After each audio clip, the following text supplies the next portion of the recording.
Hey ladies and gentlemen, welcome back to the channel. As always, it is Nick here, back through daily crypto news and analysis, and today we are going to be talking about Ripple and XRP. And listen, I understand everybody who is frustrated with probably hearing about the idea of the switch is going to be flipped, it's going to be flipped, it's going to be flipped. I know that we've been hearing it forever, but things are happening at a very fast pace now, and we are actually kind of seeing that, overall idea unfold in front of our faces right now. So without further ado, sit back, relax, and before we fully jump into this video, I just want to ask if you guys are new to the channel, definitely consider subscribing, turning notifications on. Also, if you guys are new or not new, definitely please leave a like on this video, as it does help the channel grow immensely, and I do greatly appreciate it. Now, within the market sentiment, we are still pretty much ranging on Bitcoin. We've come down and pretty much hit, 55K multiple times now, and we're just essentially waiting for us to break over about 58.5K until we do see more upside potential on a lot of altcoins. XRP is one of those altcoins that have just been ranging as well in terms of the market, and we do see ADA down about 7%, Solana down 7.27%. Other altcoins are down, a little bit more and a little bit less, but overall, XRP is only down about 2.50 or 2.48%. I should say 2.50% just flat, but overall, it's not too bad with the movement. Now, we also see a few altcoins still making some gains, which is totally fine. It's totally good for, altcoin rotations. We actually see Mana doing incredibly well. It's probably one of the most incredible assets within this space. And in terms of the 24 hours loss, we do see 13.37% and so forth. So a lot of these altcoins are probably going to have similar moves like this. Some will range even higher. It depends. But overall, we're just kind of watching for Bitcoin right now with dominance at around 42%, and of course Ethereum at about 19.6%. We're just waiting for some sort of movement in the market. It's kind of been a snooze fest, if you will.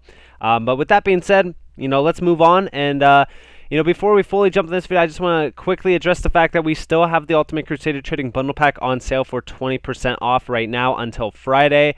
This Friday, I will be doing a 50% off sale on it. So definitely keep a close eye out on that. So with that being said, let's jump into the juicy news. So first off, we are looking at this tweet from Brad Garlinghouse, out with the old rails and in with the news. Now, if you guys didn't see this, this is pretty interesting. This is coming from Economic Times. The panel has recommended that an alternative indigenous financial system be developed on the lines of similar systems elsewhere, such as Ripple USA and Instex EU, which is pretty interesting, right? I thought this was very funny to see because this came out of nowhere today, of course, but it all goes hand in hand with what Ripple has been doing. We talk about the CBDC announcement yesterday. We talk about, pretty much all of the news going back to as early as like April of this year. We could even go back further, but it's just been constant updates since then about ODL corridors. We talk about, the liquidity bridge. There's so much happening from Ripple with XRP, and of course we do see our former RBI governor. XRP is offering a vehicle for exchange. This is all going back to India, and of course we do see here India will replace SWIFT with Ripple and XRP. Sounds good. Sounds interesting, right? We could be seeing that. The new future is almost upon us, and in my opinion, Dlts are going to be the future. We also see from Ripple themselves, real-time payments are gaining momentum, and digital currency is positioned to play a significant role in its future. Read on to see what others like Citigroup CEO had to say. And the funny thing about this, right, as you do see here, I remember a few years when Brad Garlinghouse said that Citibank would probably end up being one of Ripple's last customers to jump on the digital currency revolution. Look at them now, right? And a lot of people are saying, you partnered with your last customer, question mark. In case you missed it, from January 2020, Citi experimented with Ripple. Fact, Citi hit me with a copyright when I tweeted the PDF, and Twitter removed it years ago, and the price will significantly increase to the stratosphere. Obviously, there is a lot to look into this, but the main gist of this is the fact that Citi is working to connect clients to wallets and enabling corporate clients to accept consumer payments. And Global Bank sees benefits from the digital asset space around processing, fractionalization, programmability, and transparency, she said. So with that, right, we're looking at the idea of DLTs, we're looking at decentralization, we're obviously looking at cryptocurrencies, and who knows, this could be interesting, especially considering the fact that when we're looking at what's happening with Bank of America and stuff like that, which Bank of America, by the way, is a partner of Ripple, or I should say was a partner of Ripple, with the SEC lawsuit. And we do see Bank of America, again, going back to yesterday, sees stablecoin regulation as a catalyst to mass adoption. They're saying that the stablecoins are viewed as a systemically important asset with a market value of around $141 billion. Pretty interesting, right? And of course, they're talking about institutions are waiting for rules in terms of regulations, which I think regulations are going to spark a huge fire for crypto to really be adopted and brought in. And in terms of Bank of America, obviously they know the potential behind these assets. They were working with Ripple. They were testing Ripple products. So it's only a matter of time. And we also see here from Kevin Cage, shout out to him, he's saying no words, because it is honestly speechless at this point, because when you're reading what's happening behind closed doors, it leads us all the way back to the XRP trail. The Depository Trust and Clearing Corp, DTCC, a clearinghouse operator that says it's processed over $2 quadrillion worth of securities trades last year alone, has moved the distributed ledger technology DLT settlement pilot program from proof of concept to the development phase following 6 months of testing, called Project Ion Initiative, in the first quarter of 2022. Pretty interesting, and they're going to launch this platform. Okay, now I'm not saying that this is Ripple, and I'm not saying that it's, they're going to be utilizing XRP or anything like that, but we've always talked about, the $2.7 quadrillion derivatives market. We've always talked about massive money flows. I'm just saying, this tells us that cryptocurrencies and digital assets, DLTs, and other initiatives, or innovations, are increasingly integral parts of the evolving financial services industry, and we are excited about the future opportunity in each of these areas. Of course, they understand how huge cryptocurrencies are. They understand how huge distributed ledger technologies are. This is massive, innovative technology. This is only the beginning. And of course, this is all coming from the operations at DTCC. Project Ion has demonstrated that settlement in a T+1 or T+0 environment are effective use cases for DLTs, and we look forward to working with our clients in the industry to launch the new platform. Referring to the number of days it takes to trade to settle T+1 is a trade that is settled a day after the trade is made, or a T+0, which is made the same exact day. Interesting. And I don't know. I mean, could this be Ripple? It would make, I'm just saying, it would pretty much bring us back to some of the DLTs in this space. And of course, we do see here DTCC selects IBM, Azani, I believe, and R3 to develop DTCC's distributed ledger solution for derivatives processing. So even if this wasn't XRP, say for so it was XDC, right? Because I've always talked about XDC as well, because they are talking about R3 Corda. I'm just saying, that would be very interesting as well. And a few other people's they're talking about 2 quadrillion at XRPs, 42K each. XDC means 163K each. I mean, who knows, right? Because anything could happen. But again, at the same time, and when we're looking at things, it's just, I don't know. We can't say for so that this is 100% certain in terms of XRP being utilized here or Ripple, but I'm just saying, this is getting interesting.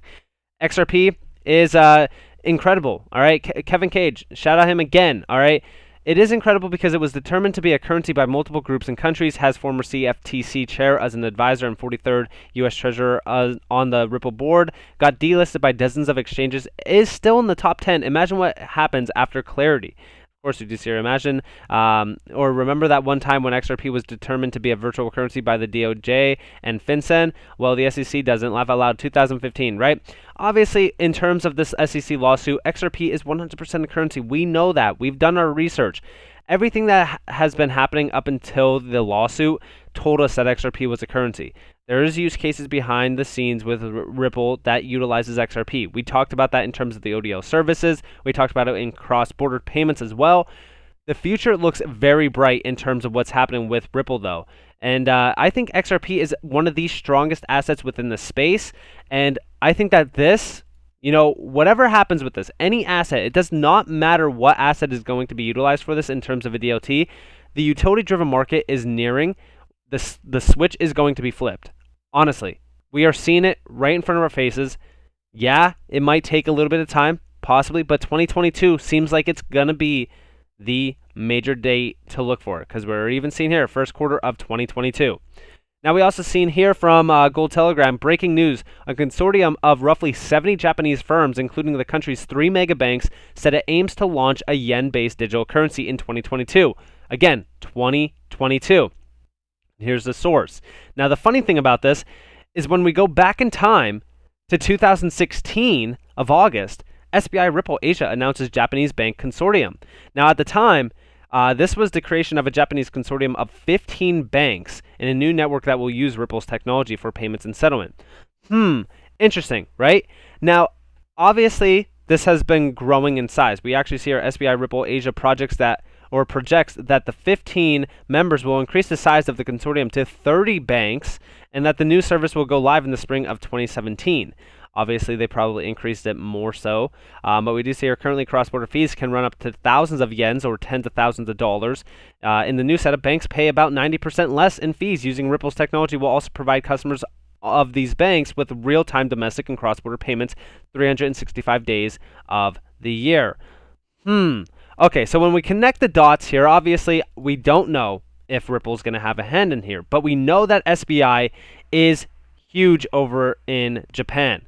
Okay, and when we're talking about Japan, they're obviously trying to get this, digital yen pretty much to market. They want everybody to be utilizing it. CBDCs are growing in demand. Digitization is growing in demand. Tokenization is growing in demand. This market is looking better and better as time goes on. In terms of DLTs, we have confirmation. DLTs are huge. Okay, I've been talking about it for a very long time. Even with, we go all the way back to, HBAR. All right, DLTs are taking the world by storm right now. Almost every enterprise, almost every financial institution, they're going to be utilizing a DLT technology. It just makes sense. We are marching into a digitized age. Ripple has been telling us that. Okay, real-time payments, real-time settlement, getting rid of pre-approved accounts, pre-approved payments. We are getting there. It's happening very fast. I know that it might not seem like that fast because, we're obviously not seeing XRP at $50, at $100 like people have been promising forever. But listen, those prices, and even I said it myself whenever I made a video on those prices, it's not going to happen this year. Okay? That happens when we are in a utility-driven market. And that looks like it is on the horizon. It looks like we are nearing that day by day as innovation happens on a daily basis. So with that being said, I hope that you all enjoyed this video. If you guys did, definitely leave a like, subscribe, turn notifications on. If you guys want more free content, you guys are more than welcome to follow me on Twitter and turn the free Discord down in the description below. As always, I hope that you all have a beautiful day or beautiful night wherever you guys are in this beautiful world. This has been Nick. Peace out, guys.